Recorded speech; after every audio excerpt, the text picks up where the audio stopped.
বন্ধুরা, আগের দিনের ভিডিওতে আপনাদের বলেছিলাম মণিপুরের বর্তমান যে পরিস্থিতি, মানে মেইতি ও নাগা জনজাতির মানুষের মাঝে যে ঝামেলা চলছে, সেই ঝামেলার সুযোগ নিয়ে অন্য এক দল মণিপুরকে জ্বালাচ্ছিল যাতে মণিপুরে হিংসা চরম পর্যায়ে পৌঁছায় ও রাজ্যের সিচুয়েশন খুব খারাপ হয়। মণিপুরকে হিংসার আগুনে ফেলে দেওয়ার কাজ এখানকার বিদ্রোহী সংগঠন মানে মণিপুর ন্যাশনাল লিবারেশন ফ্রন্ট করেছে। এই বিদ্রোহী সংগঠনের যোদ্ধারা, যাদের ক্যান্ডার বলা হয়, তারা সুযোগের ফায়দা নিয়ে একটা শান্তিপূর্ণ আন্দোলনকে হিংসাত্মক র্যালিতে পরিণত করে। যদিও তাদের কর্মের শাস্তি তারা পাচ্ছে।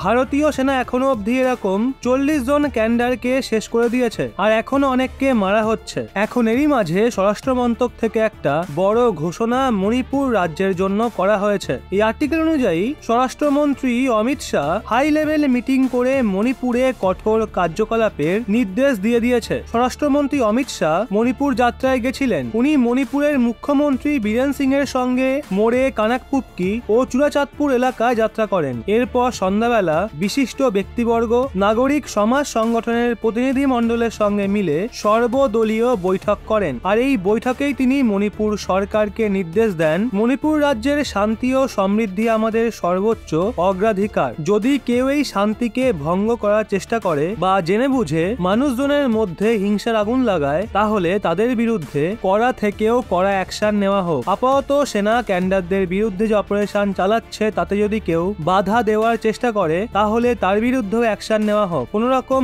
গুন্ডামি বরদাস্ত করা হবে না। বলে রাখি, মন্ত্রণালয়কে এমন নির্দেশ দেওয়ার সময় এর জন্য চলে এসছে, কারণ বর্তমান সময়ে মণিপুরে যে গুদাম, বিভিন্ন সুরক্ষা বাহিনী এবং রিজার্ভ ব্যাটালিয়নের অস্ত্রাগারকে লুটে নেওয়া হয়েছে। তো এই সমস্ত লুট করা হাতিয়ার মায়ানমারে অবস্থিত নিষিদ্ধ জঙ্গি সংগঠনের হাতে যাওয়ার সম্ভাবনা রয়েছে। একজন সিনিয়র আধিকারিক নিউজ 18-কে বলেছে, লুট করা হাতিয়ারগুলোর মধ্যে অত্যাধুনিক AK সিরিজের বন্দুক, M16 assault rifle, submachine gun, carbine ও লেটেস্ট পিস্তল শামিল রয়েছে। আপাতত এরকম 4000 হাতিয়ার মণিপুর থেকে হাওয়া হয়ে গেছে, যেগুলো মণিপুর ও মায়ানমারের উগ্রবাদী সংগঠন ভারতীয় সেনার বিরুদ্ধে ব্যবহার করতে পারে। এর জন্য স্বরাষ্ট্র মন্ত্রক কাউকেই না ছাড়ার নির্দেশ দিয়ে দিয়েছে। তো বন্ধুরা, স্বরাষ্ট্র মন্ত্রকের এই সিদ্ধান্তকে কি আপনি সমর্থন করছেন, হ্যাঁ নাকি না? নিচে কমেন্টে অবশ্যই জানান।